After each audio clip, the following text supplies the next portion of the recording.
Kenapa? Kenapa kita? Karena haji ada 3 macam.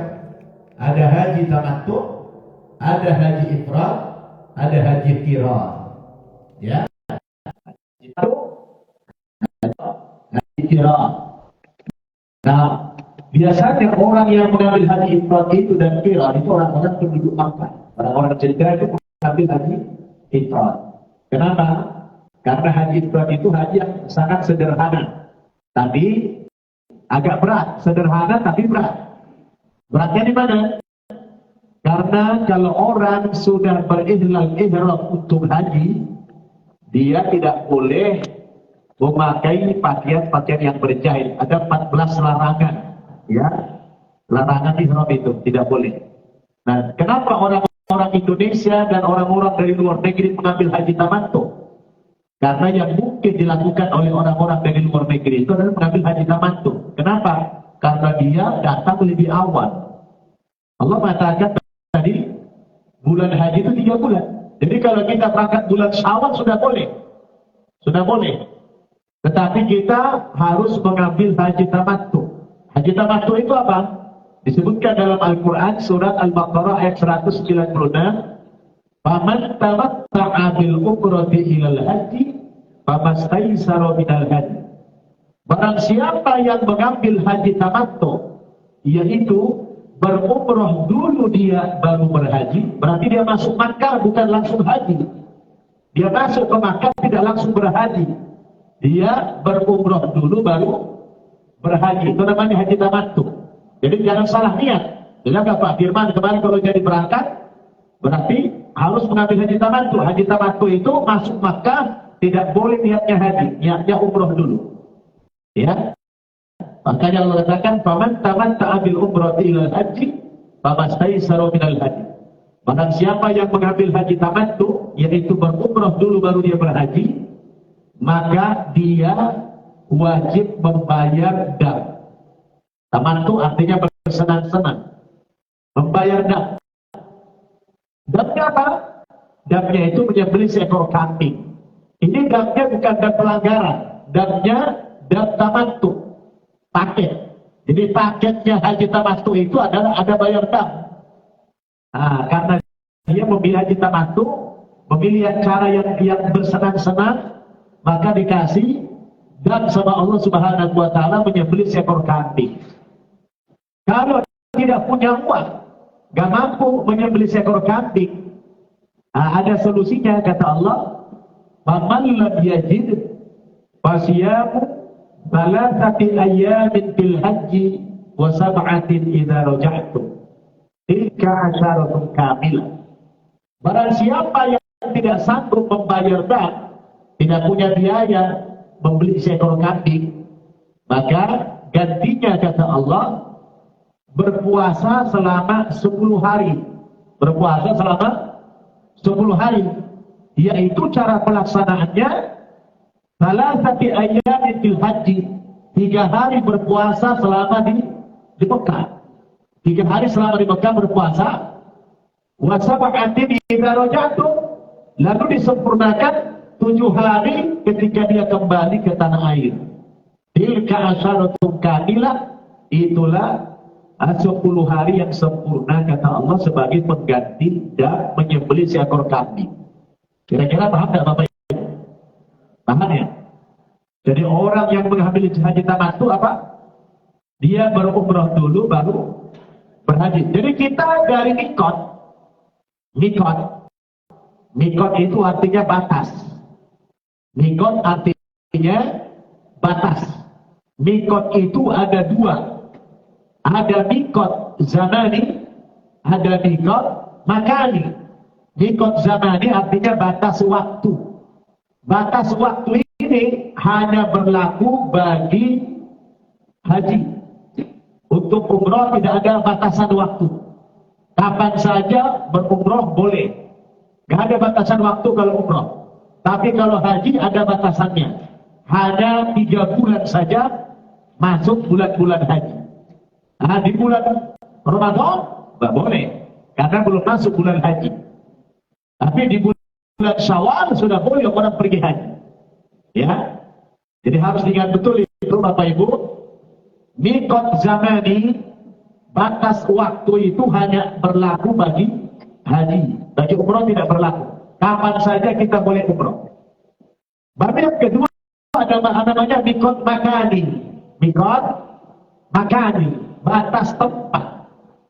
Ada tempat-tempat tertentu yang disitulah dibolehkan orang meletakkan niat untuk berihram. Nah, jadi dalam hadis itu cuma 5 mikot tempat. Mikot itu cuma 5. Mikot makannya cuma 5 di dunia ini. Dan yang lain lagi. Dan yang keenamnya cuma 5 saja. Apa saja itu? Yang pertama namanya Bir Ali. Apa bu? Bir Ali atau Dzul Hulaifah. Ini adalah mikot di Madinah. Penduduk Madinah maupun orang-orang yang melintas lewat Madinah, maka dia mengambil mikot di Bir Ali. Ya, itu ada masjid di Bir Ali. Disitulah orang meletakkan niat labbaik Allahumma umratan atau labbaik Allahumma hajjat. Situ di Bir Ali itu meletakkan niat. Bagi penduduk Madinah atau orang-orang yang melintas dari wilayah Madinah. Kayak kita misalnya, kalau kita ke Madinah dulu mau ke Mekah, maka kita tidak perlu mengambil mikot di pesawat. Kita mengambil mikot di mana? Di Bir Ali, di Dzulhulaifah itu. Itu yang boleh meletakkan niat di sana. Yang kedua namanya Yalamlam. Yalamlam ini sekitar 2 jam dari Jeddah, wilayah perhubungan. Ya, itu kalau kita naik pesawat, kalau langsung ke Jeddah, langsung ke Mekah kita, tentu mendaratnya di Jeddah. Maka biasanya tempat mikot Yalamlam itu sekitar 15 menit menjelang landing pesawat diumumkan sama pramugari, Bapak Ibu yang mau mengambil ihram, kita sekarang melintasi wilayah mikot Yalamlam. Langsung kita labbaik Allahumma umratan. Itu adalah masuk nusuk, waktu sudah beribadah, wajib sudah itu. Atau yang ketiga namanya Qardul Manazil. Itu juga kita di sekitar pegunungan sana itu, yang lebih dekat kepada Yaman. Ya, itu juga kalau arah pesawatnya dari Yaman sana itu kita sama. Saya dulu pernah dari Yaman, pernah juga dari Qardul Manazil. Jadi lebih kurang 15 menit menjelang landing pesawat, sama ya. Kemudian yang keempat Juhfah. Ini daerah yang perlintasan orang Mesir yang mau ke Mekah. Itu Juhfah. Jadi orang-orang Mesir dan orang yang melintas dari wilayah Mesir mau umrah atau mau haji, di Juhfah itulah wilayah mikot mereka. Kemudian yang terakhir, yang kelima namanya Datu Irqi. Itu orang-orang Irak yang mau ke Mekah melakukan umrah, itu tempat mikotnya di sana. Jadi cuma 5. Nah, yang terbaru kemarin teman saya Ustaz Said, itu teman saya bimbing kemarin manasik haji, mau berangkat haji ini. Oleh pembimbingnya, mereka kan ke Jeddah itu, mendarat di Jeddah. Saya bilang, itu nanti pramugari pasti mengumumkan 15 menit menjelang landing itu, Anda sudah harus meletakkan niat ihram, labbaik Allahumma umratan, karena Anda mengambil haji tamattu. Jangan salah ngomong. Kalau Anda mengatakan labbaik Allahumma hajjat, berarti kamu mengambil haji ifrad. Kalau mengambil haji ifrad, sejak kamu berihram itu, kamu tidak boleh melakukan pelanggaran-pelanggaran larangan ihram. Apa itu? Laki-laki tidak boleh memakai pakaian yang berjahit. Hanya 2 helai pakaian saja. Tidak boleh pakai kancut, CD, tidak boleh. Pakai kaos dalam, tidak boleh. Pakai peci, tidak boleh. Perempuan tidak ada pakai ihramnya, bebas. Yang penting menutup aurat, kecuali muka dan telapak tangan. Kemudian nggak boleh pakai wangi-wangian, laki-laki perempuan sama, nggak boleh pakai wangian, nggak boleh gunting kuku, nggak boleh gunting rambut seperti kita sekarang nih yang mau berkurban, ya dilarang menggunting kuku maupun rambut, ya selama kalau kita dari tanggal 1 Zulhijjah, dari 1 Zulhijjah sampai tanggal 10 Zulhijjah itu tidak boleh menggunting kuku dan menggunting rambut dan sejenisnya, ya. Kemudian nggak boleh hubungan suami istri, tapi kalau orang kurban boleh. Itu boleh. Tapi orang yang ihram nggak boleh hubungan suami istri. tidak boleh nikah, tidak boleh menikahkan, tidak boleh saksi pernikahan, tidak boleh mematahkan pohon, tidak boleh membunuh hewan.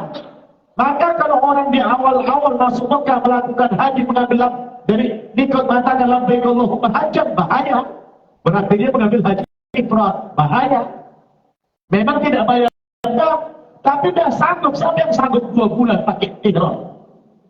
Ada yang sanggup 2 bulan tak pakai ihram, apalagi kalau musim dingin. Wah, tidak ada yang sanggup. Maka mengambil haji apa? Haji tamattu, masuk Makkah. Dia awalnya apa? Umrah dulu. Maka ketika melintas wilayah miqat, katakan labbaik Allahumma umratan, jangan labbaik Allahumma hajjan, karena mengambil haji tamattu. Kalau mengambil haji tamattu itu dia berumrah dulu. Nah begitu dia labbaik Allahumma umratan, berlakulah kepadanya larangan-larangan ihram. Ya, yang tadi tidak boleh gunting kuku, nggak boleh gunting rambut, nggak boleh pakai dengan berjahit laki-laki, nggak boleh wangi-wangian, itu tadi yang saya sebutkan tadi. Nah, lalu dia umrah tamattu. Amalan umrah apa? Dia tawaf di Ka'bah 7 putaran, diawali dari Hajar Aswad, berakhir di Hajar Aswad 1 putaran, 7 putaran begitu. Habis tawaf, kemudian dia sa'i dari Safa ke Marwah 7 kali, Safa Marwah sekali, Marwah Safa 2 kali. Jadi tidak pekeh. Safa Marwah udah 1. Startnya dari Safa, endingnya di Marwah 7. Nah habis itu apa yang dilakukan dalam umrah? Gunting rambut, tahallul namanya. Kalau sudah tahallul, gunting rambut, berarti dia sudah selesai melaksanakan ibadah umrah. Nah kalau sudah selesai melaksanakan ibadah umrah tamattu, dia tidak ada larangan ihram lagi. Laki-laki udah bebas, ada lagi. Hubungan sama istri udah boleh, semuanya sudah boleh. Nah tapi kalau mengambil haji ifrat, tidak boleh sampai tanggal 10 Zulhijjah. Oh itu sahabat satu. Ya, kalau dia berangkat misalnya di bulan Syawal, katakan di awal bulan Syawal sampai tanggal 10 Zulhijjah. Wah berapa? 2 bulan 10 hari. Eder. Kalau dalam dari ihram terus. Nah orang kalau tidak belajar manasik itu bahaya. Ketika dia mengucapkan labbaik Allahumma hajjan dari miqat, berarti mengambil haji ifrat. Kalau dia mengatakan labbaik Allahumma hajjan wa umratan, berarti mengambil haji qiran. Tapi kalau dia bilang labbaik Allahumma umratan, berarti dia mengambil haji tamattu. Cuma kalau haji tamattu itu ada dapnya. Itu tadi menyembelih seekor kambing. Tapi kalau tidak sanggup, dia boleh berpuasa 3 hari di Mekah, 7 hari setelah dia kembali ke tanah air. Nah ini saya ingin memberikan sedikit bimbingan. Manasik ini penting, ya, karena banyak sekali perubahan-perubahan fatwa kontemporer di Makkah itu. Saya kebetulan 5 kali berhaji, umroh sudah puluhan kali, alhamdulillah. Walaupun begitu, kita masih menemukan banyak perubahan-perubahan. Fatwa-fatwa kontemporer itu terus ada yang berubah, gitu ya. Nah kita harus update terus itu. Kalau tidak, masya Allah. Kenapa harus ada fatwa kontemporer? Karena memang situasional. Dulu haji Jamarot di pelemparan jumrah itu, saya dulu pertama kali haji tahun 97, itu masih kita melempar tiang. Tiang itu cuma selebar 1 meter. 1 meter persegi. Ini berapa senti ini? Ini ada 80 ya. Ya tambahnya 20 senti. Seginilah diperebutkan jutaan orang. Itu kalau ulat ustok dari semua arah boleh dilempar. Nanti kalau sudah di Aqabah, kan semua arah boleh dilempar. Wah keder. Maka banyak orang meninggal dunia di mana? Di Mina. Di Mina itu banyak ribuan tiap tahun orang meninggal dunia di Mina. Kenapa? Mati keinjak-injak. Coba orang-orang Afrika itu kalau melempar jumroh itu, masya Allah, dia lari di belakang, benar tinggi besar begitu, lari kayak kesetanan, melempar setan betul. Itu dikasih batu yang gede, Bismillahirrahmanirrahim, yang kena kepala orang bencol. Nah, ini banyak orang meninggal di sana. Oleh karena itulah berkumpullah ulama-ulama di Saudi dan mengumpulkan seluruh ulama di dunia yang membahas ini. Kalau kita pertahankan cara begini, yang ada setiap tahun beribu-ribu orang korban di sini. Bagaimana cara kita kita rubah. Jangan lagi tiang semeter kali semeter nih. Kita bikin saja, karena itu memangnya dulu waktu Ibrahim melempar persis di sini rupanya. Setannya di sini. Dirubah. Bagaimana kalau kita bikin tembok saja? Dibikin tembok 10 meter lebarnya. Tingginya juga 10 meter lebih lebar. Nah kalau ini dari jauh rumah melempar kena. Gak harus dekat. Kalau segini kan tak bisa dari sana. Harus di sini baru kena. Kalau nggak kena tidak sah. Akhirnya dirubah. Sekarang ini sejak tahun 2000, saya 2006 pergi haji kedua itu masih tiang. Itu kayaknya 2007 ke atas itu sudah dirubah jadi tembok. Ya, saya 2008 pergi haji juga itu sudah tembok itu. Nah, jadi orang melempar tembok kena dan dibuat berapa? 5 lantai, alhamdulillah. 5 lantai dibuat itu melempar jumroh. Alhamdulillah. Korbannya kecil sekali korban orang meninggal dunia sekarang ini. Itulah fatwa-fatwa kontemporer yang mereka susun oleh ulama-ulama kita, dan itu dibenarkan oleh seluruh ulama. Nah, kita harus update tentang berita yang seperti ini agar kita tidak nanti protes. Ini kenapa kok jadi begini? Nah, jadi Bapak Ibu, mikot ada berapa tadi? Ada 5. Diulangi. Dengan yang lam Todul Manazil. Ahlan wa sahlan Pak Abdi. Masya Allah, ini rombongan jemaah tabligh kita dari Indonesia. Ahlan wa sahlan itu. Masuk Ustaz Aki Budi, tadal, Masya Allah.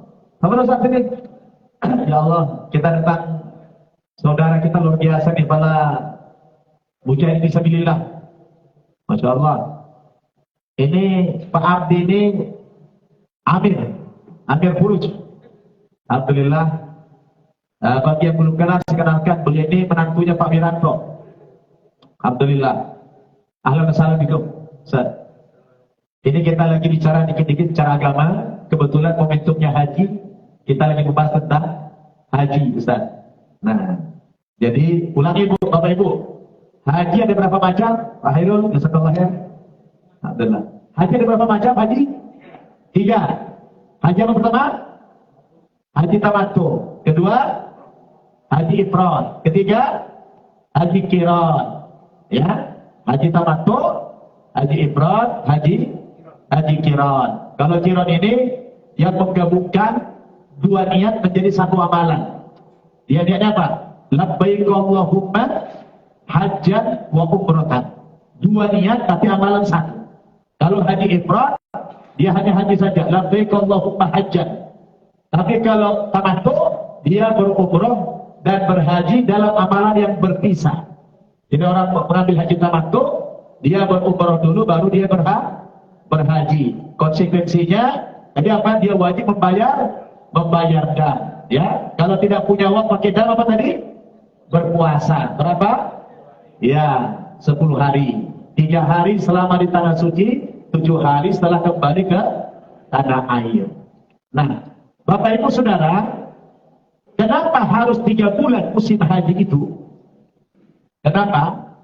Karena Allah Subhanahu wa Ta'ala mewajibkan ibadah haji ini bukan hanya kepada masyarakat Arab, tapi kepada seluruh umat Islam di seluruh dunia. Oleh karena itu, karena di seluruh dunia diwajibkan pergi haji, tentu ada yang geraknya begitu jauh, maka mobilisasi umat menuju ke tanah suci itu memerlukan waktu yang lama. Maka Allah katakan al-hajju ashhurun ma'lumat. Haji itu beberapa bulan yang telah ditentukan oleh Allah. Beberapa bulan itu adalah tiga bulan tadi. Bulan Syawal, bulan Dzulqa'dah, dan bulan Dzulhijjah. Itu adalah bulan-bulan haji. Ini saya ulas kembali karena ada yang baru datang, insyaallah ya. Nah, Bapak Ibu Saudara yang saya muliakan, Allah mengatakan wa'adzin bin-nasi bil hajj yatuka rijalan wa 'ala kulli dhamirin yatina min kulli fajjin 'amiq. Ya, liyashhadu manafi'a lahum wa yadhkuru ismallahi fi ayyamin ma'lumat 'ala ma razaqahum min bahimatil an'am.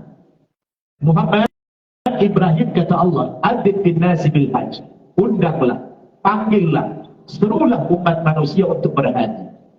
Ya'tuka rijalan wa 'ala kulli dhamir ya'tina bi kulli fajjin amiq. Niscaya mereka akan menyambut panggilanmu, kata Allah. Ya, orang-orang yang di Amerika, di Afrika, di Eropa, di mana-mana menyambut panggilanmu. Ya'tina bi kulli fajjin amiq. Mereka datang dari berbagai pelosok dunia. Ada yang datang ke tanah suci pakai pesawat terbang, ada yang naik kapal laut, ada yang naik bus, ada yang naik mobil pribadi, ada yang naik onta, bahkan ada yang berjalan kaki. Pokoknya yang tidak dikulli fajin amiq, yang mereka berbeda kebangsaannya, berbeda bahasanya, berbeda warna kulitnya, berbeda, semuanya berbeda. Mereka berkumpul di satu tempat. Saya kadang-kadang menangislah membayangkan 8 juta orang berkumpul di Arafah itu tidak ada pertengkaran sama sekali. Padahal menurut yang biasa, sebuah tempat berkumpul orang ratusan ribu saja, jangankan jutaan, 100.000 saja orang berkumpul di satu tempat, itu rawan pertengkaran, rawan kriminal, rawan copet, rawan macam-macam, betul tidak? Saya pernah masuk ke Las Vegas itu. Oh, dibawa Pak Ibrahim dulu, Mas Ibrahim, saya dibawa ke bawah itu. Oh, masuknya saya gemetar, saya ketakutan saya. Katanya Ustaz tidak pengen lihat itu bagaimana orang di sini. Saya penasaran juga lah. Diajak sama Ibrahim masuk ke bawah. Oh, itu udah ketemu jalan keluarnya. Bingung saya. Setelah dia muter-muter cari jalan keluar, gak ketemu saya. Nah, ada juga ilmu yang istilah berapa? Ternyata di sana ada sampai 100.000 orang berkumpul, puluhan ribu, itu rawan semuanya, tidak bisa. Tapi orang di tanah suci di Arafah berkumpul jutaan orang, ya, tidak ada keributan, tidak ada kriminal. Inilah subhanallah. Ya tidak di kulli fajjin amiq. Mereka datang dari berbagai pelosok dunia itu, kata Allah Subhanahu wa ta'ala. Bapak Ibu, sudah maghrib ya? Yang puasa silakan berbuka dulu. Ya, saya udah masuk. Ya. Yang berpuasa silakan berbuka. Silakan ibu-ibu, bapak-bapak. Kita sholat jam 8.11. Ya. Kita di Indonesia jam 11 sudah mau tidur itu. Nah, sini jam 11 baru maghrib ya. Alhamdulillah. Jadi saya lanjutkan sedikit. Sebuah perkumpulan kalau sudah jutaan orang biasanya rawan kriminal, tapi orang di tanah suci alhamdulillah tidak ada keributan apa-apa. Inilah kebenaran agama Islam. Nah, apa tujuan orang berhaji, Bapak Ibu? Kalau dibaca dalam ayat tadi, itu surat Al-Hajj ayat 27, ternyata tujuan orang berhaji itu ada dua, Bapak Ibu. Berapa? Ada dua tujuan orang berhaji. Tujuan yang pertama, Pak, liyashhadu manafi'a lahum. Oh, rupanya tujuan orang berhaji pertama itu bukan langsung melakukan ritual haji. Tapi pertama, kata Allah, tujuan orang berhaji itu adalah liyashhadu manafi'a lahum. Apa itu?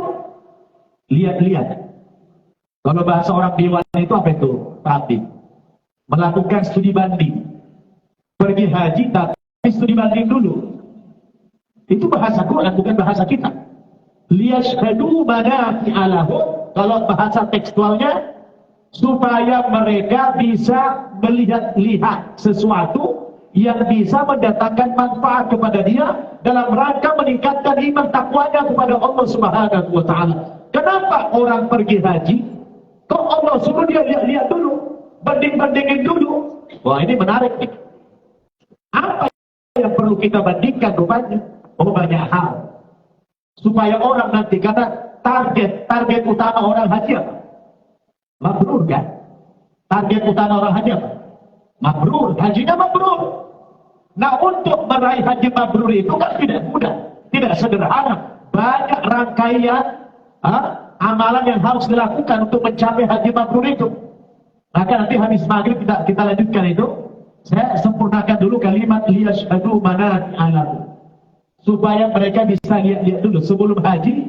Karena ritual haji itu sesungguhnya walaupun 3 bulan dari bulan Syawal Zulqa'dah, Zulhijjah itu bulan-bulan haji 3 bulan, tapi kan puncaknya cuma 6 hari. Dari tanggal berapa puncak haji itu? Dari tanggal 8 Zulhijjah sampai tanggal 13 Zulhijjah. 8 Zulhijjah hari Tarwiyah, semua orang yang berhaji wajib meninggalkan Makkah. Mereka pergi ke Mina dan ada yang langsung ke Arafah. Tarwiyah itu sunnah biasa saja, bukan sunnah muakkadah. Ya, mau ke Mina dulu, Mina 1 malam boleh, mau langsung ke Arafah juga boleh. Oh, kalau haji reguler, karena bukan muakkadah, dia bagi muakkadah. Ya, cuma 6 hari. Tanggal 9 pagi dia berangkat ke Arafah. Hukum di sana, begitu masuk waktu zawal zuhur, ya, sampai maghrib dia sana hukum. Diawali dengan khutbah Arafah. Kemudian sholat zuhur, asar, jamak qashar. Begitu azan maghrib, nanti dulu langsung berangkat ke Musdalifah. Di sana dia sholat jamak takhir di Musdalifah. Tapi dalam konteks sekarang, ya orang harus sholat di Arafah. Kenapa? Crowded yang luar biasa. Kecuali kalau kita jamaah tabligh biasa jalan sendiri. Yang berpisah tidak boleh. Tapi kalau pakai rombongan, pakai bis, saya pernah pengalaman. Itu dari Arafah ke Musdalifah itu bisa sampai jam 2 malam. Jadi kalau kita belum sholat maghrib kan, udahlah. Karena sholat itu wajib, tempat itu sunnah. Harus tahu, sholatnya wajib. Pilihan tempat di Musdalifah itu sunnah. Yang mana didahulukan? Yang mana didahulukan? Wajib pada yang wajib aja didahulukan. Betul, itu di mana sholatnya? Ya sudah, sholat aja di Arafah. Di Arafah sholat maghrib, isya, jamak akhir takdim. Kalau kita nunda mengikuti sunnah Nabi sholat di Musdalifah, bisa sampai jam 2 malam, jam 1 malam. Itu agak repot. Ya sudah, sholat, karena sholatnya yang wajib, tempatnya sunnah. Betul tidak? Baru bermalam di Musdalifah malam 10. Kita sekolah sunnahnya Nabi berangkat ke Mina, melempar jumroh, kemudian tahallul. Begitu tahallul digunting rambut, maka dikatakan tahallul awal, sudah boleh melepaskan ihram. Tidak ada pantangan ihram kecuali satu, tidak boleh melakukan hubungan suami istri. Dia boleh menunda yang namanya tawaful ifadah, boleh ditunda. Dia mendahulukan Nabi di Mina malam 11, malam 12, dan ditambah malam 13 lebih afdal. Siapnya melempar jumroh, jumratul ula, jumratul wusta, jumratul aqabah, masing-masing 3 batu. Mau diawalkan juga boleh. Faman ta'ajjala fi yawmaini fala itsma alaihi. Siapa yang mendahulukan, meninggalkan Mina, bermalam 2 malam di Mina, boleh, tidak ada dosa baginya. Tapi waman ta'akhkhara, siapa yang mengakhirkan, fala itsma alaihi liman ittaqa. Tidak ada dosa baginya bagi orang yang ingin bertakwa kepada Allah. Artinya bermalam di Mina 3 malam lebih afdal daripada 2 malam. Jadi berapa hari? Cuma 6 hari aja. 8, 9, 10, 11, 12, 13. Itulah puncak ibadah haji. Loh kenapa 3 bulan? 3 bulan itu mobilisasi massa, mobilisasi umat ke sana butuh waktu lama. Dari Amerika kalau dipakai kapal laut, 3 minggu itu kan ke tanah suci. Betul tidak? Jadi sebenarnya puncaknya cuma 6 hari lalu. Kenapa Allah katakan liyashhadu manafi'alahu? Lihat dulu sebelum melaksanakan ibadah haji itu, supaya kita banyak mengambil ilmu, manfaat yang targetnya kita bisa mencapai haji yang mabrur. Ustaz, apa yang kita lihat? Banyak. Di antaranya begitu kita mendarat di Jeddah misalnya. Kita orang Indonesia hijau ranau, betul tidak? Kita lihat di sana negerinya gersang tandus, tetapi masyarakatnya kaya raya. Betul nggak? Masyarakatnya kaya raya. Timbul pertanyaan, kenapa Indonesia yang negara hijau, sumber daya alamnya kaya, atau masyarakatnya banyak yang hidup di bawah garis kemiskinan? Saudi Arabia yang gersang tandus, kok masyarakatnya kaya raya? Ambil pelajaran itu, lihat itu. Ternyata dari negeri yang gersang tandus itu diberikan oleh Allah keberkahan. Kenapa berkah? Karena masyarakat di sana rata-rata bertakwa, dan masyarakat yang datang ke sana dalam rangka takwa. Allah mengatakan walau anna ahlal qura amanu wattaqaw la fatahna alaihim barakatin minas sama'i wal ardh.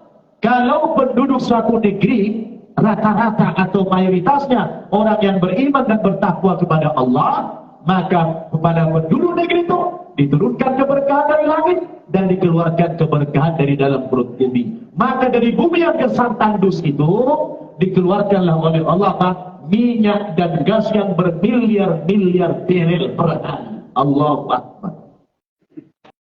Ya, bukan per hari, berjuta-juta barrel per hari. Alhamdulillah. Kenapa? Masyarakatnya itu tidak semuanya, tapi mayoritasnya penduduk sana dan orang yang datang ke sana rata-rata tujuannya bertakwa kepada Allah Subhanahu wa Ta'ala. Maka lihat itu. Oh, kita di Jakarta kalau punya mobil mewah, selalu saya bilang, kita punya mobil mewah. Apa yang mewah misalnya? Oh, apa? Ferrari misalnya.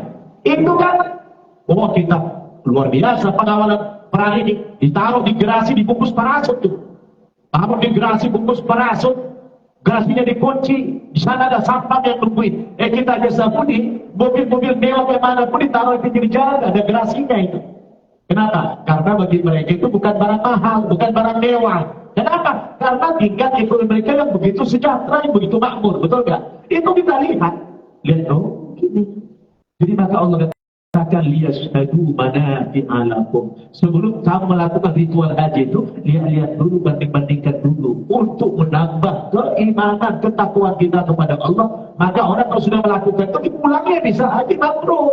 Kalau dia sudah melakukan manasiknya sesuai dengan sunnah Rasulullah Sallallahu Alaihi Wasallam. Kita sholat dulu maghrib, nanti habis maghrib kita lanjutkan lagi insyaallah. Ya.